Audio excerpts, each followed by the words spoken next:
अपने life period में ही उन्होंने काफ़ी गोल्ड्स वगैरह जो है सो दान दे दिया था नेहरू जी को। सिंगल पीस मार्बल का बना हुआ ये मूर्ति है, कहीं से टूटा हुआ नहीं है। और आप देख सकते हैं इसकी नक्काशी। तो जो भी राजे रजवाड़े हुआ करते थे वो ऐसी मूर्तियाँ बनाते थे। उसका छोटी पत्नी जो इनसे लगभग 20-22 साल छोटी हैं, वो जिंदा है, अभी लगभग 90 साल की हैं और यहीं रहती हैं, कल्याणी निवास में यहीं रहती है। रोल्स रॉयस लगा हुआ है, BRG1 सब गाड़ी का नंबर BRG1 एक ही हुआ करता था।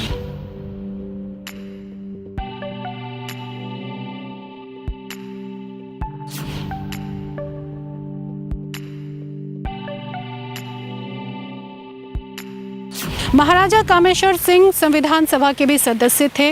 वो अपनी दानशीलता के कारण काफ़ी चर्चित रहते थे। उन्हें संविधान सभा का भी सदस्य बनाया गया। संविधान को अंतिम रूप देने में महाराजा कामेश्वर सिंह की भी अहम भूमिका मानी जाती है। 1952 में लोकसभा चुनाव उन्होंने लड़ा, लेकिन अपनी ही रियासत में उन्हें हार मिली। महाराजा कामेश्वर सिंह के कई महल हैं, जिसमें से एक महल जो काफ़ी प्रसिद्ध है, ये काफ़ी फेमस बिल्डिंग है, उनके महल को यूनिवर्सिटी को दान दे दिया गया। हालांकि महाराजा कामेश्वर सिंह 1962 में उनका निधन हो गया। उसके बाद उनके साम्राज्य का पतन हो गया। महारानी अभी ज़िंदा हैं, जो जिनसे हमने बात करने की कोशिश की, लेकिन पता चला कि वो दरभंगा में नहीं, इस समय दिल्ली में है। हमारे साथ हैं संतोष जी। संतोष जी, मैं चाहूँगी कि हमारे दर्शकों को आप खुद ही अपना परिचय दें। संतोष जी हमें बताने वाले हैं इस बिल्डिंग के, इस महाराजा कामेश्वर सिंह जो थे उनके इस महल की हिस्ट्री बताने वाले हैं। मैं चाहूँगी सबसे पहले आप अपना परिचय दें। जी, मैं संतोष कुमार, नमस्कार। मैं संतोष कुमार और मैं इस मिथिलांचल में खास करके दरभंगा के लिए मैं हेरिटेज के लिए काम करता हूँ। हेरिटेज मतलब ये कि जो यहाँ की पौराणिक बिल्डिंग है, पुरानी बिल्डिंग है, उनका इतिहास क्या रहा है और ऐसे कई ऐसे बिल्डिंग, इमारत, जगह, बिजली का इतिहास आप कह सकते हैं, रेलवे का इतिहास कह सकते हैं। यहाँ पे ये पहला ईंट इस मिथिलांचल में पहले ईंट से बनने वाला मकान कौन सा है, पहले सीमेंट यूज़ किस बिल्डिंग में यूज़ हुआ और लाहौरी ईंटा किस बिल्डिंग में यूज़ हुआ, ऐसे करके एक धीरे धीरे एक खाका तैयार होता है। तो मैं संतोष कुमार आपको बताना चाहूँगा, पहले जिस बिल्डिंग के सामने हम खड़े हैं ये कैंडल लाइट पैलेस है। मतलब इंडिया में कह सकते हैं कि जहाँ भी बिजली आई उसमें इस बिल्डिंग में भी उस ज़माने में बिजली आई। अगर आज के बच्चों को आप पूछेंगे, इस शहर के बच्चों को पूछेंगे कि तुम्हारे शहर में बिजली कब आई, यहाँ के मंत्री जी जो यहाँ के मंत्री जी थे लोकसभा में, उनको ये सवाल नहीं मिला तो उन्होंने मुझसे सवाल पूछा कि भाई विधानसभा में कि बताइए कि आपके मिथिलांचल में बिजली कब आई, मुझे किसी ने सवाल किया है। तो मैंने तस्वीर उनको दी यहाँ से कि यहाँ से वो शूट किया गया है, लाइट जल रहा है, क्योंकि यहाँ से नहीं वो उस तरफ से, अब तो ये बाउंड्री वाल हो गया, उस तरफ से शूट किया गया है। जो भी विदेशी अतिथि आए हुए हैं वो बग्गी पे खड़ी है, यहाँ पे खड़े हैं और यहाँ पे शूट किया। और सामने जो आप देख रहे हैं खंबा है, उसमें एक नीचा सा लैंप जो है वो जल रहा है। वो तस्वीर थी 1888 की। और बिजली जब यहाँ आई तो इसमें अंडरग्राउंड वायरिंग इसमें हुआ। और यही वो बिल्डिंग है जिसमें लिफ्ट भी लगा, यही वो बिल्डिंग है जिसमें अंग्रेजी इस समय हुकूमत के दौरान घड़ी भी लगी और वो घड़ी अभी भी चलती है। अभी फ़िलहाल यहाँ रिपेयर किया जा रहा है इंफ्रास्ट्रक्चर डिपार्टमेंट की ओर से। हम चाहेंगे कि हम महल के नज़दीक चलकर बात करें। मैं महल के नज़दीक पहुँच के मैं आपको और सारी बातें आपको बताऊँगा। अब तो मैंने बताया कि कैंडल लाइट्स ये पैलेस रहा है। अब इस पैलेस की खासियत ये रही कि मैं आपको इतिहास बता दूँ कि इंडिया में कोल्हापुर और बड़ौदा और दरभंगा या राजस्थान के जो पैलेस हैं जो आप देखेंगे बिल्कुल हूबहू इनसे मिलता है। इनको बनाने वाला चार्ल्स मंटी था, दो दोस्त थे वो। उनका एक जो इस बिल्डिंग के बनने से पहले ये क्या था और बिल्डिंग के बनने बाद पूरा प्लिंथ से लेके ऊपर तक जो डिज़ाइन हुआ था वो सारी चीज़ें सभी महाराजाओं ने मिलकर तैयार किया था। इसमें आपको इटली का जो बोलते हैं मार्बल वो लगा हुआ है, लेकिन दुर्भाग्य इसका ये भी रहा कि 1934 के भूकंप में ये टूट सा गया था। अच्छा। बिल्कुल वो टूट सा गया था, बिल्कुल ये बीचों बीच फट गया था, बीचों बीच यहाँ पे। और महाराजा उस ज़माने के आज से ज़्यादा मैं समझता हूँ कंसस पहले के लोग हुआ करते थे कि इतने बढ़िया तरीके से इसको रिपेयर करवाया कि आप देखते हैं कहीं नामो निशान नहीं है उसका। वो तस्वीर मेरे पास है। टूटने से पहले जब बना वो तस्वीर, जब भूकंप आया वो तस्वीर, और फिर टूटने के बाद से लेकर अब तक की वो तस्वीर, मतलब ये बताती है कि कितने कंसर्स लोग हुआ करते थे। अब मैं आऊँगा कि आपको इस महल खास क्यों है। बिजली का तो इतिहास इसके साथ है ही।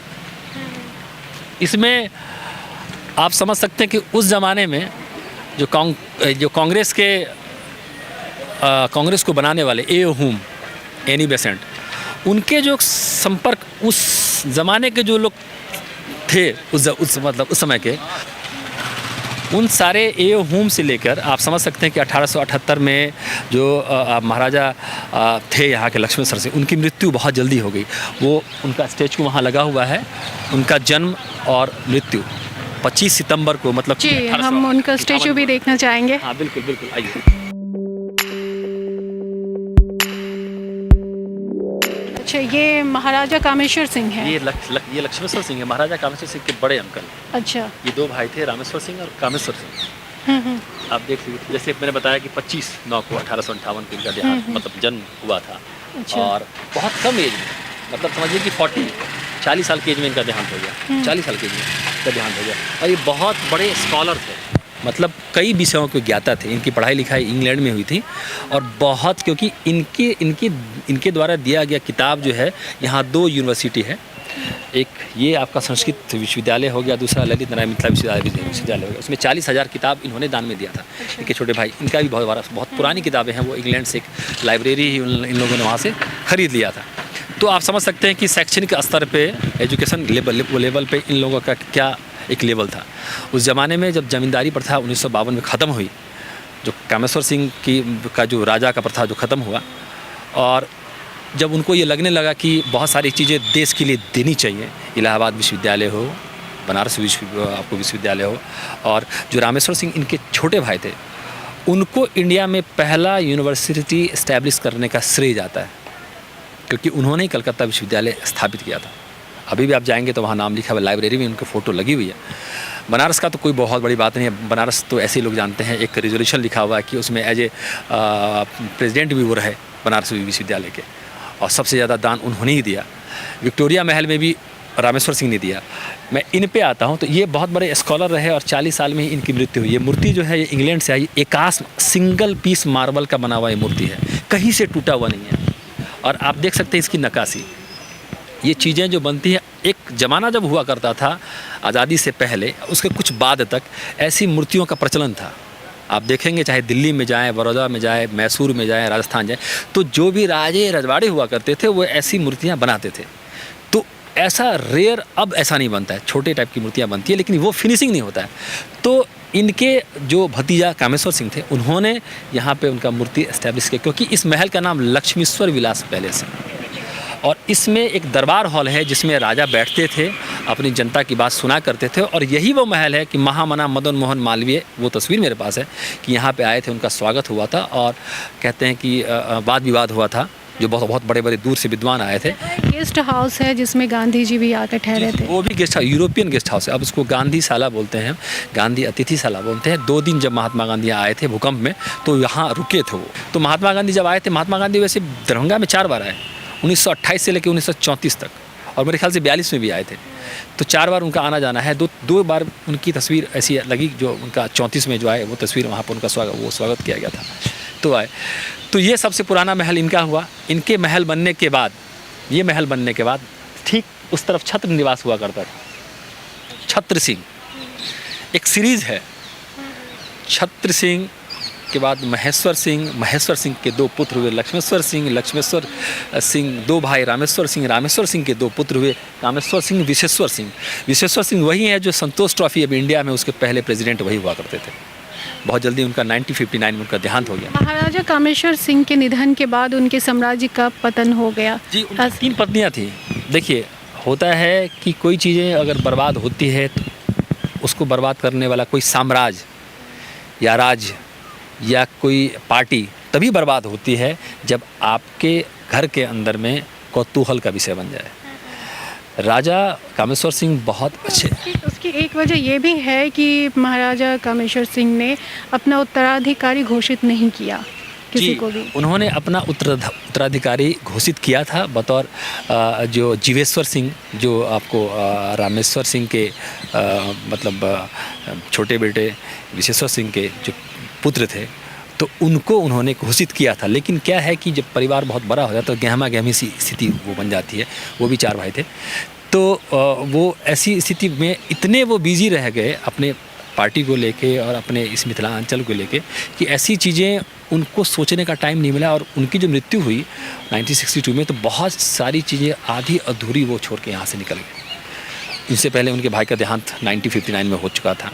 बाद में जो राजकुमार बचे, वो बहुत सारे राजकुमार ऐसे थे जिनकी पढ़ाई इंग्लैंड में हो रही थी, जिनकी पढ़ाई दिल्ली में हो रही थी, एयरफोर्स स्टेशन में हो रही थी। तो उन सब चीज़ों को, इन सब चीज़ों के बारे में जानकारी नहीं मिली। और यही हुआ कि उनके जो नौकरशाही प्रथा जो है हावी हो गया, नौकरशाही प्रथा हावी हो गया। और होने के बाद बहुत सारी चीज़ें तितर बितर हो गई। बड़ी पत्नी कामेश्वर सिंह की बड़ी पत्नी राजश्री थी, दूसरी पत्नी उनकी कामश्री प्रिया थी, जो भारत में सबसे पहला अनाथालय कामश्री प्रिया पुअर होम जो दरभंगा में उनके ही नाम से है, उनका भी डेथ 1949 में हो गया। उसके बाद छोटी पत्नी जो इनसे लगभग 20-22 साल छोटी हैं, वो जिंदा है, अभी लगभग 90 साल की हैं और यहीं रहती हैं, कल्याणी निवास में यहीं रहती हैं।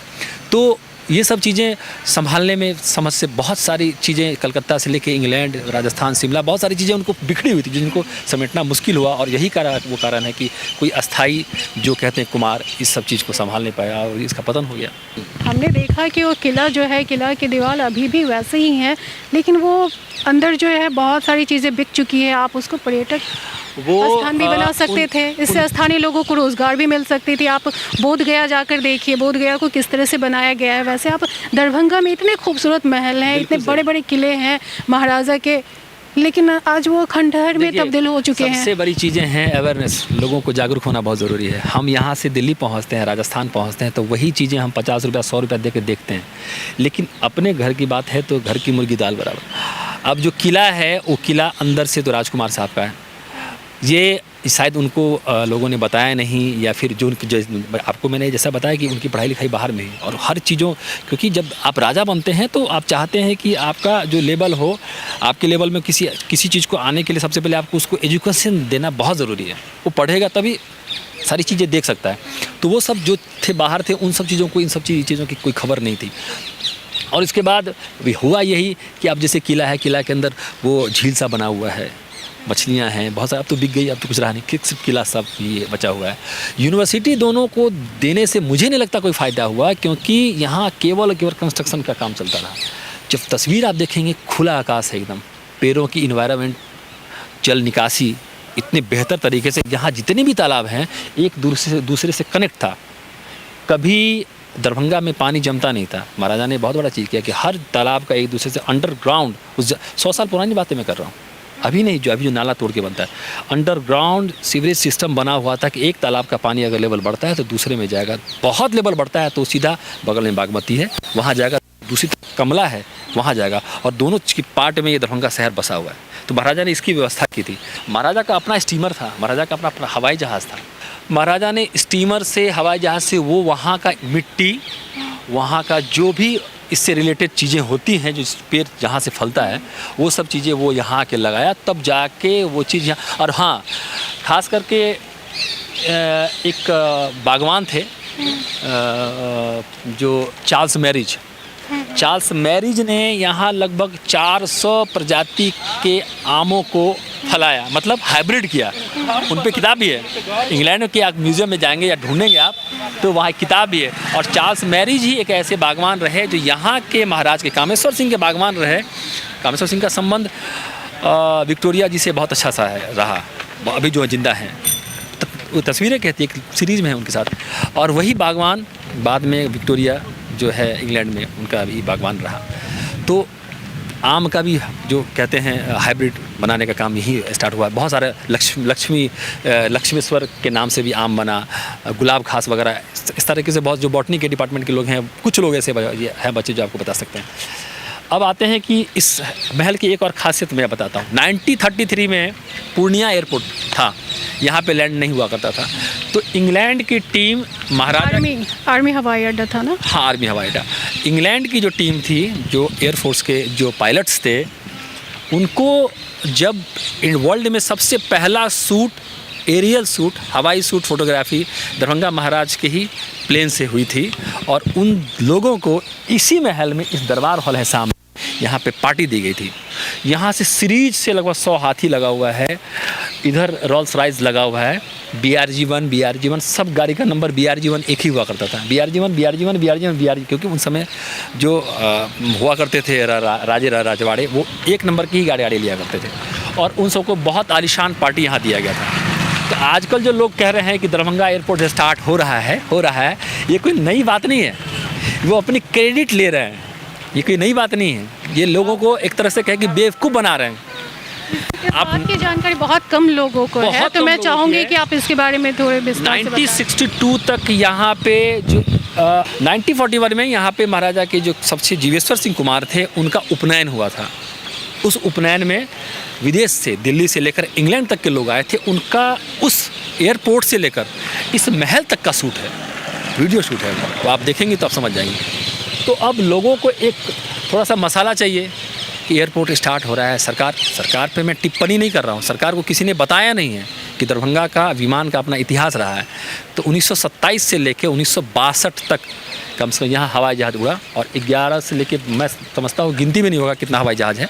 बहुत सारे लोगों को अभी भी जो शहर के लोग हैं उनको नहीं पता था कि यहाँ पे हवाई जहाज़ उड़ता था। तो अब 8 नवंबर से सुन रहा हूँ कि हवाई जहाज़ यहाँ उड़ना स्टार्ट होगा, लेकिन ये 8 नवंबर कोई पहली तारीख नहीं है।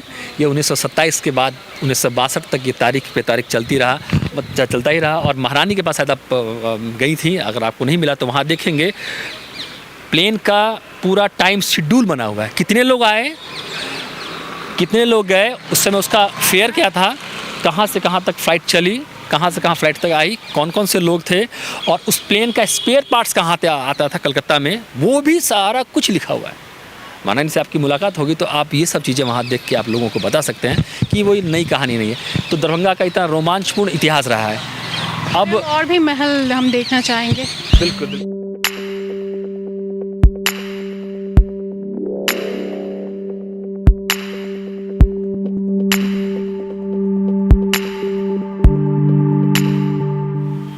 इससे पहले यहाँ छत्र निवास हुआ करता था, छत्र सिंह के नाम पे छत्र निवास था। तो छत्र निवास 1934 में जो भूकंप आया था, बिहार को बहुत ज़्यादा हानि हुई थी, खास करके मिथिलांचल के ये क्षेत्र में। तो ये यहाँ पे छत्र निवास था, छत्र निवास टूट गया। महाराजा ने फिर क्या किया, डच आपको इंजीनियर को बुला के इसको डिज़ाइन करवाया और सिर्फ कंक्रीट और लोहे की छड़ सीमेंट से बना हुआ ये बिल्डिंग है, जो आकाश से आप ऊपर से देखेंगे तितली के आकार, जैसे जितना इधर फैला हुआ है उतना आगे फैला हुआ है। मतलब ये हमारा जो पीछे का साइड है और वो फ्रंट का साइड है, तो ये पीछे का साइड है। और इस बिल्डिंग का इतिहास यही रहा है कि भारत में अगर किसी बिल्डिंग में अगर आपको एयर कंडीशन लगा होगा तो इसमें भी लगा होगा, इसमें है। और एक पार्ट इसका जो हम लोगों ने म्यूज़ियम बना दिया है, उसमें एयर कंडीशन, महाराजा का बेड, हाथी और शेर, सारा कुछ किताबें हैं कुछ, जिसको हम लोगों ने अभी सहेजा है, बनाया है उसको। यहाँ पे इंदिरा गांधी भी आई हुई थी, राजेंद्र प्रसाद भी आ चुके हैं, जिसकी तस्वीर आपने अभी दिखाई। हम चाहेंगे कि वो हमारे ऑडियंस भी देखें।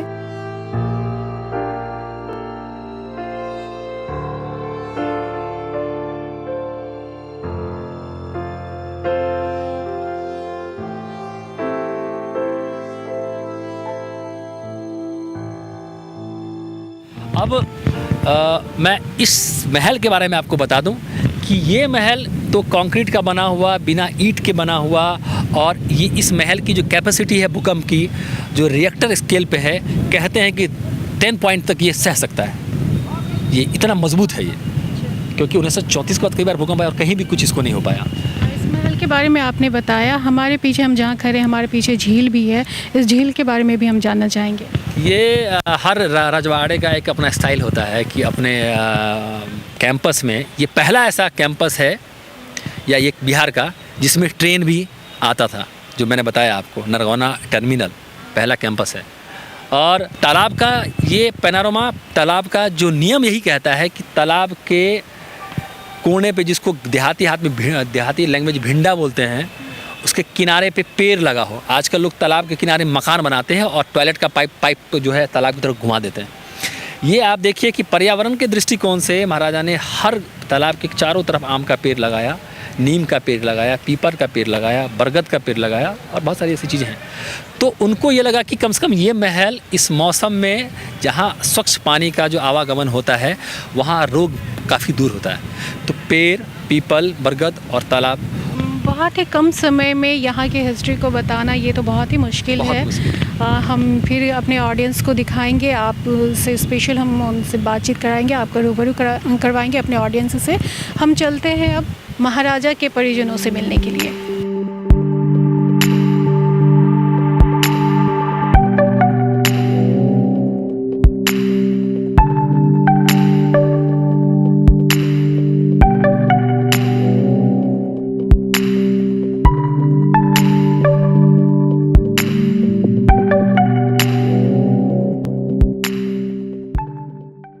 महाराजा के रिश्तेदार हैं हमारे साथ, इनका नाम अनिल कुमार झा है। ये रिलेशन में क्या लगते थे इन्हीं से जानते हैं। महारानी कल्याणी छोटी महारानी हमारी माँ की अपनी मौसी हुई। छोटी महारानी हमारी नानी, तो जो अभी अलाइव है, अभी दिल्ली में है, कल्याणी हाउस में उनका निवास है। और साम्राज्य का महाराजा के निधन के बाद ही साम्राज्य का पतन हो गया 1962 में जब उनका निधन हुआ। तो पतन होने का कारण क्या हुआ?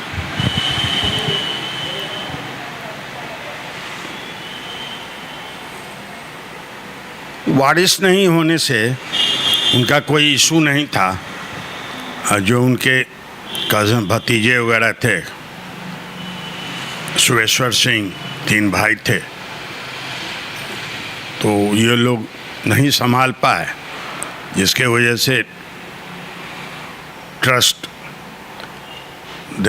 कलकत्ता हाई कोर्ट में केस चला। लक्ष्मीकांत झा उसके ये हुए कोर्ट। किस वजह से केस चला? कोई वारिस नहीं हो, जैसे कोई देखने वाला था नहीं। अपने लाइफ पीरियड में ही उन्होंने काफ़ी गोल्ड्स वगैरह जो है सो दान दे दिया था नेहरू जी को, तो कोई संभालने वाला रहा नहीं। उनका डेथ हो गया, कोई इशू नहीं होने से ग्रेजुअली फैमिली मेंबर्स में सब प्रॉपर्टी बट गया। कलकत्ता हाई कोर्ट के ऑर्डर से वही हुआ। यहाँ जो हम लोगों ने यूनिवर्सिटी की हालत देखी, यहाँ जो किला है उसकी हालत देखी, इसका मेंटेनेंस नहीं हो पाया। आप लोगों ने कभी इसके लिए आवाज़ नहीं उठाई? ये तो एक धरोहर है ना, महाराजा की निशानी है। दरभंगा महाराज का नाम काफ़ी प्रसिद्ध है मिथिलांचल के लिए तो खासकर।